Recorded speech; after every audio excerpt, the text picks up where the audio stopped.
Bapak yang budiman, kali ini kita bertemu kembali untuk sama-sama membahas tentang implementasi pendekatan pembelajaran dalam kurikulum 2013 PAUD. Bapak dan Ibu, pendekatan dalam kurikulum 2013 PAUD yaitu pendekatan tematik integratif, pendekatan saintifik, dan saat ini juga ada sebuah kegiatan belajar yang bermuatan STEM, S-T-E-A-M, gitu ya. Kemudian juga di akhir kegiatan ini kita akan sama-sama membuat perencanaan kurikulum 2013 PAUD berbasis ketiga pendekatan tersebut. Nah, Ibu dan Bapak, diharapkan setelah menonton video berikut ini, Bapak dan Ibu dapat mengerti lebih dalam tentang kurikulum 2013 PAUD, bukan hanya sekedar teoritisnya saja, namun sampai pada cara menerapkannya di lembaga PAUD masing-masing. Untuk membuat perencanaan pembelajaran, kita akan mulai dengan program tahunan seperti biasa. Biasanya disingkat dengan Prosata ya Ibu Bapak, program 1 tahun. Kemudian ada Promes, yaitu program semester, dan Probul kalau ada program bulanan, dan RPPM program mingguan, dan sampai kepada RPPH, rencana program pembelajaran harian, disertai dengan perangkat pembelajaran yang relevan lainnya. Ibu dan Bapak, perangkat kerja kurikulum 2013 PAUD perlu kita bersama-sama pelajari dengan seksama tentunya untuk guru, calon guru atau mahasiswa di perguruan tinggi, ataupun juga yang sudah menjadi guru di lembaga PAUD sebelum mereka melakukan implementasinya.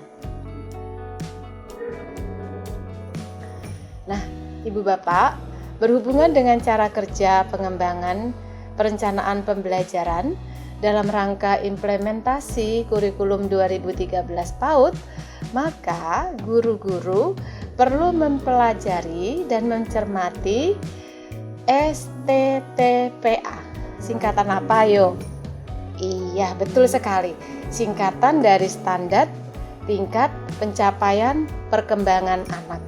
Jadi kita singkatnya menyebutnya dengan singkat STTPA yang terdiri dari 4 kompetensi inti disingkat dengan KI. Lalu setiap KI memiliki sejumlah kompetensi dasar, kita singkat dengan KD. Setiap KD memiliki sejumlah indikator yang merupakan standar minimal. Itu artinya indikator masih dapat ditambahkan dengan indikator lain apabila anak didik sudah dapat mencapai indikator minimal tersebut dengan segera tentunya.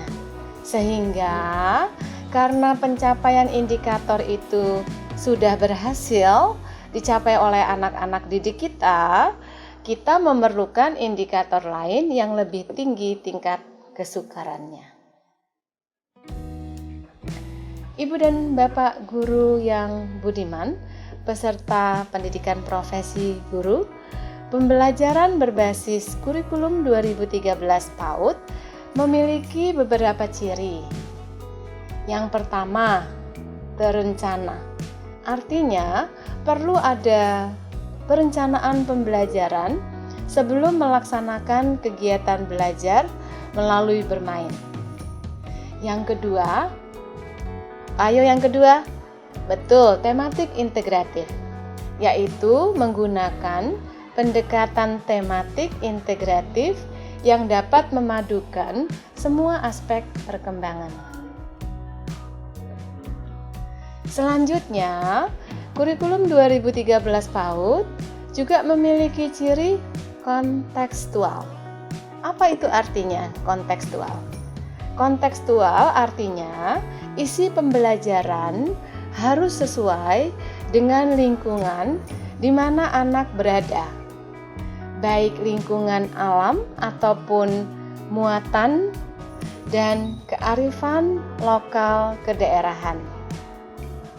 Lalu ciri yang keempat, melalui pengalaman langsung. Artinya anak harus memiliki kesempatan untuk melakukan sesuatu dengan cara langsung praktek, langsung berbuat, langsung mengalami. Dan yang kelima, melalui suasana bermain yang menyenangkan. Artinya, kegiatan belajar melalui bermain haruslah dapat menstimulasi anak untuk mau melakukan kegiatan tanpa paksaan. Nah, berikutnya yang keenam, ciri khasnya adalah responsif. Hal ini berkaitan dengan peran guru yang cepat tanggap terhadap permasalahan yang terjadi dalam proses pembelajaran dan atau saat melakukan intervensi atau deteksi dini tumbuh kembang anak. Banyak ya cirinya. Sekarang yang ke-8. Maaf. Banyak ya cirinya, dan sekarang yang ke-7. Assessment authentic. Penilaian harus dilakukan berdasarkan assessment yang terukur, dapat diamati dan nyata, dapat diobservasi, dapat diukur terhadap perilaku yang anak lakukan. Kemudian yang ke-8, penerapan pendidikan karakter. Artinya, selama pembelajaran berlangsung, guru dan pihak lain harus menanamkan nilai-nilai karakter yang baik pada anak melalui kegiatan rutin sehari-hari, kegiatan yang spontan, terprogram, dan kegiatan-kegiatan yang merupakan teladan dari guru kepada anak-anak. Dalam rangka pengimplementasian kurikulum 2013 PAUD, setiap pihak memiliki tanggung jawab dan perannya masing-masing. Misalnya pengawas atau penilik. Para pengawas dan penilik perlu menguasai terlebih dahulu apa, mengapa, dan bagaimana tentang kurikulum 2013 PAUD.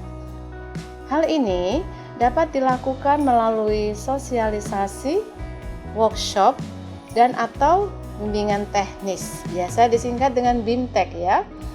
Setelah itu, pengawas dan penilik memiliki tanggung jawab untuk mensosialisasikan kepada guru dan pendidik lainnya di lembaga PAUD. Lalu kepala lembaga yang kita biasa sebutnya dengan kepala taman kanak-kanak atau kepala sekolah, apapun sebutnya, kepala lembaga.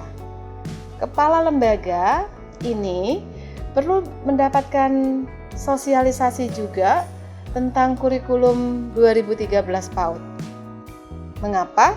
Karena setelah mengikuti pelatihan, kepala lembaga bertanggung jawab untuk menunjuk guru-gurunya agar mereka juga bisa mengikuti bimbingan teknis dari kurikulum 2013, termasuk menyiapkan sarana prasarana yang dibutuhkan untuk pelaksanaan atau implementasi dari K13 PAUD.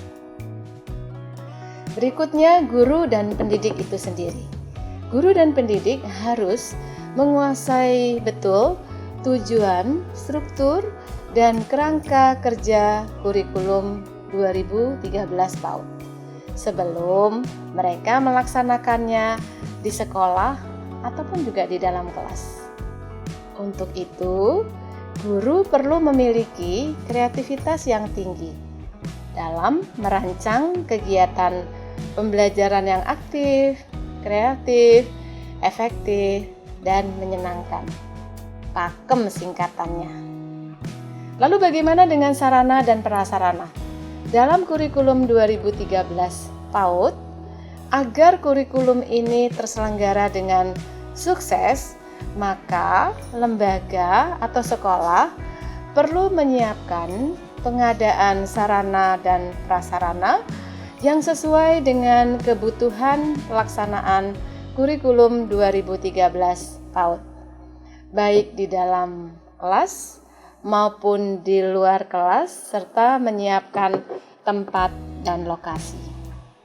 Ibu bapak yang budiman, berikut ini contoh implementasi pengembangan kurikulum 2013 PAUD yang dilaksanakan oleh mahasiswa Pendidikan Guru Pendidikan Anak Usia Dini Fakultas Ilmu Pendidikan Universitas Negeri Jakarta. Ada 5 tahapan Ibu Bapak. Ada 5 langkah, ada 5 prosedur.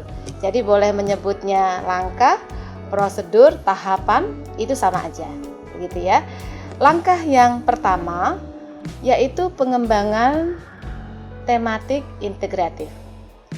Terdiri dari pengembangan tema 1 tahun, di mana 1 tahun itu ada 2 semester. Kemudian 1 semester ada 17 minggu. Nah, dari kegiatan tahunan itu, kita akan melakukan pengembangan untuk tematik integratifnya. Sehingga kita akan punya yang namanya tema, subtema, dan sub-subtema. Sekali lagi, kita akan mengembangkan tema, subtema, dan sub-subtema. Kita akan ambil contoh, misalnya tema tentang lingkungan. Tapi sabar dulu, sesudah saya bahas semua tentang langkah-langkahnya. Begitu Ibu Bapak. Kemudian yang kedua, sebaran tema. Yang ketiga, pengembangan materi saintifik yang terdiri dari 2, yaitu pengembangan tema, subtema, dan konsep pengetahuan, serta pengembangan pembelajaran berbasis pendekatan saintifik. Lalu, langkah keempat adalah pengembangan materi atau bahan belajar dan bermain. Dan terakhir, penyusunan RPPH. Oke, baik Ibu dan Bapak, kita akan mulai yang pertama, kita akan mengembangkan tematik integratif melalui kegiatan pengembangan tema 1 tahun. Ya, kita akan ambil untuk tema 1 tahun itu ada 2 semester. Ibu Bapak boleh mengambilnya, mau tema untuk semester 1 atau semester 2. Saya ulangi sekali lagi, jadi tema untuk 1 tahun itu dibagi menjadi 2. Ada tema untuk semester 1 dan ada untuk semester 2. Atau mau mengatakan semester ganjil genap nggak ada masalah, gitu ya. Nah, misalnya ketika kita membagi tema itu menjadi tema-tema, misalnya yang pertama tentang diriku, kemudian yang kedua tentang keluargaku. Mengapa diriku? Karena paling dekat, anak-anak, keluarga juga paling dekat. Itu kan sesuai dengan prinsip pemilihan tema. Nanti dipelajari lagi ya. Kemudian ada tema tentang lingkungan. Kemudian yang keempat tema tentang binatang. Dan yang kelima itu ada tema lain yang sifatnya insidental. Jadi dari tema-tema tadi kita akan membaginya per minggu. Silakan Ibu dan Bapak melihat tayangan bagan di layar. Berikutnya pengembangan tema yang menggunakan tema lingkungan. Jadi tadi dari 4 tema yang ada di semester 1 tadi, kemudian kita ambil salah satunya tentang lingkungan. Nah, kita akan membagi tema lingkungan itu tadi kita ada 4 minggu gitu ya. Nah, dari 4 minggu ini kita akan mengambil tema lingkungan itu apa saja. Misalnya tempat tinggal dan fasilitas sosial, atau fasilitas sosial dan fasilitas umum, atau yang lainnya. Ya, kalau kita mengambil tema-tema tentang fasilitas umum atau transportasi, kita bisa ambil bandara, pelabuhan, stasiun kereta api, halte, dan sebagainya. Langkah kedua, sebaran tema. Sebaran tema yang kita ambil ini akan digunakan untuk minggu ketiga. Jadi temanya lingkungan, kemudian sub-sub temanya tempat pemberhentian kendaraan, dan sub-sub temanya kita ambil bandara. Pasti anak senang kalau bicara tentang bandara dengan pesawat terbangnya. Nah, di minggu ke-1 itu, di minggu ketiga itu ada 5 hari. Jadi kita menuliskannya dalam bagan itu H1, H2, H3, H4, dan H5. H-nya itu hari. Kalau mau lebih lengkap lagi, ditambahkan M3, H1, M3, H2, M3, H3, M3, H4, dan M3, H5. Jadi minggu, hari. Kemudian di setiap minggu itu kita punya fokus materi, bahan belajar, dan bermainnya. Misalnya di M3, H1 kita ambil tentang tiket kereta apiku.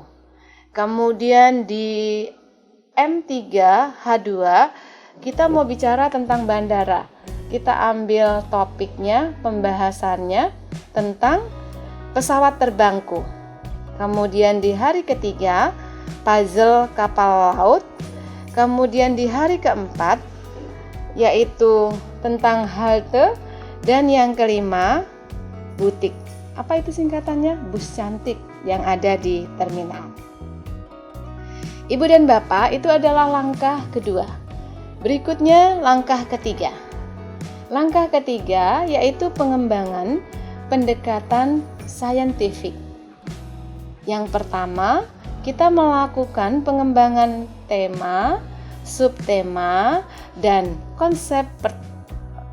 konsep pengetahuan. Jadi saya ulangi sekali lagi ya. Jadi yang pertama, kita mau melakukan pengembangan tema, subtema, dan konsep pengetahuan. Sama tadi tetap temanya lingkungan, kemudian subtemanya pemberhentian kendaraan, sub-subtemanya adalah bandara. Biasanya kalau kita mau mengembangkan konsep pengetahuan, maka kita cukup mengajukan pertanyaan yang biasa kita kenal dengan 5W, 1H. W yang pertama adalah what. What tentang bandara tadi. Apakah bandara itu, gitu ya? Ada apa saja di bandara? Itu kita bisa ajukan. Kemudian yang kedua who. Who itu bicara siapa, gitu ya? Siapa profesi-profesi yang ada di pesawat terbang itu, di kapal terbang itu? Ada pilot, ada pramugari, ada pramugara, ada teknisi, dan lain sebagainya.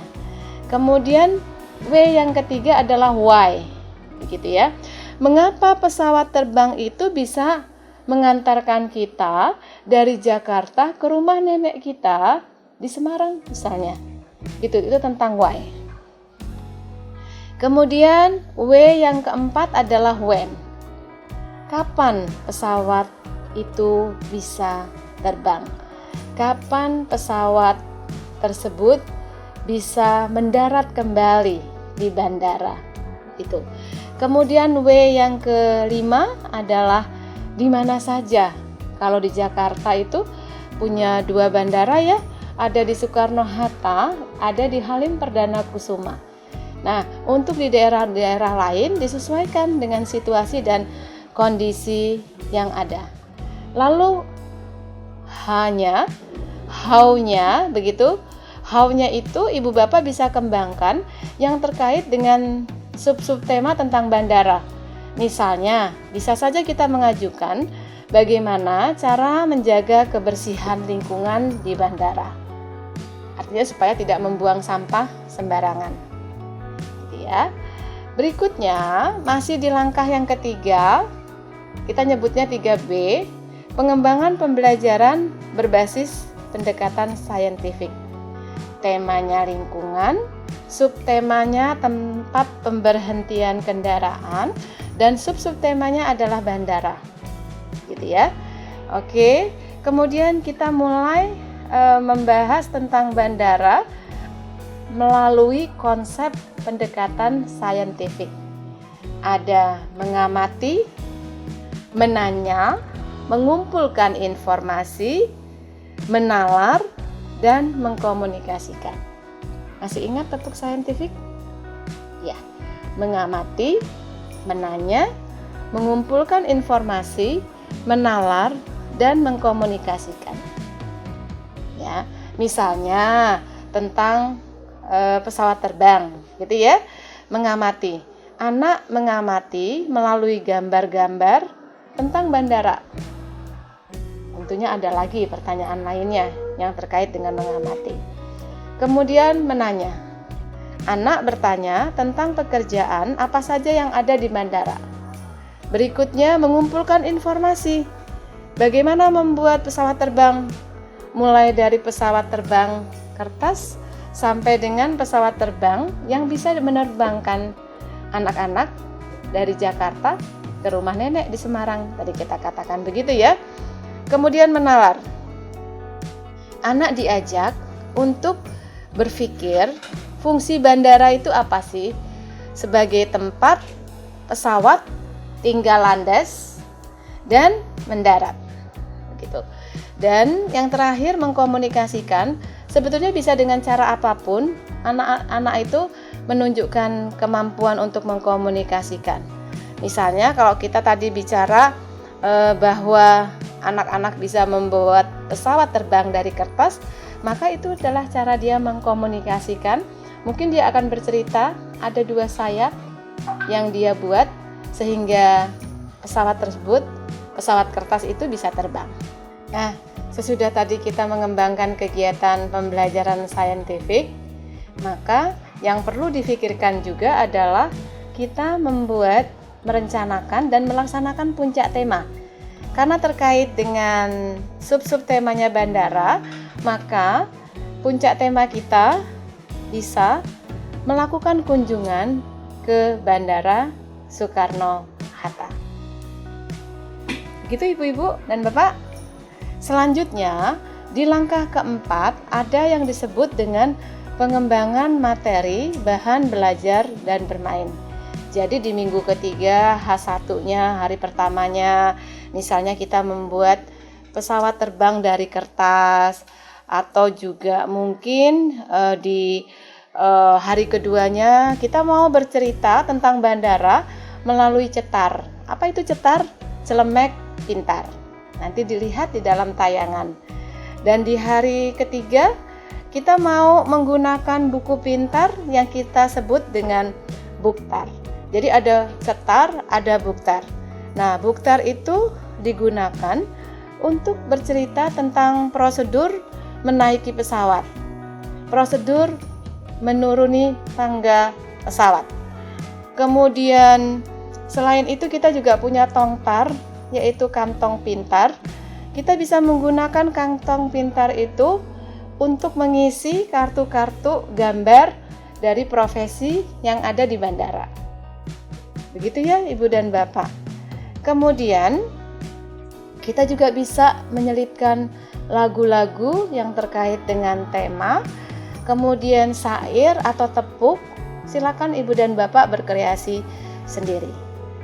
Dan yang terakhir, langkah kelima, yaitu rencana pelaksanaan pembelajaran harian (RPPH). Untuk langkah kelima ini sudah sering Bapak dan Ibu lakukan ya.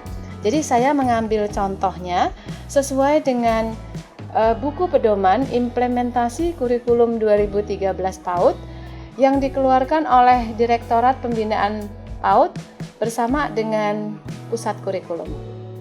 Jadi ada di atas tuh ada identitas, kelompok usia, semester, minggu, hari, tanggal, begitu ya. Kemudian tema, subtema, dan sub-subtema. Kemudian Ibu menuliskan sejumlah kompetensi dasar yang akan dicapai dengan tema lingkungan tersebut. Kemudian seperti biasa, ada kegiatan awal, ada kegiatan inti, dan ada kegiatan penutup. Nah, Ibu dan Bapak, itulah kegiatan-kegiatan kita untuk melakukan implementasi kurikulum 2013 PAUD. Terakhir jangan lupa harus ada asesmen, harus ada penilaian. Penilaian itu diambil dari kompetensi inti yang dituliskan di depan.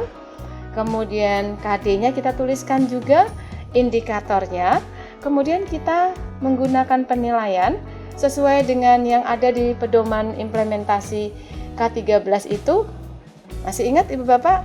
Ada BB belum berkembang, kemudian ada MB mulai berkembang, kemudian ada BSH berkembang sesuai harapan dan berkembang sangat baik. Dalam pengimplementasian kurikulum 2013 PAUD, yang dipentingkan adalah latihan dan banyak-banyak diskusi dengan teman-teman sejawat, dengan guru-guru lainnya. Pasti Ibu dan Bapak akan sukses untuk melaksanakan K13 PAUD. Baiklah, demikian untuk pembahasan kita tentang implementasi kurikulum 2013 PAUD. Kita akan bertemu kembali di dalam pembahasan pada modul-modul lainnya. Terima kasih, salam.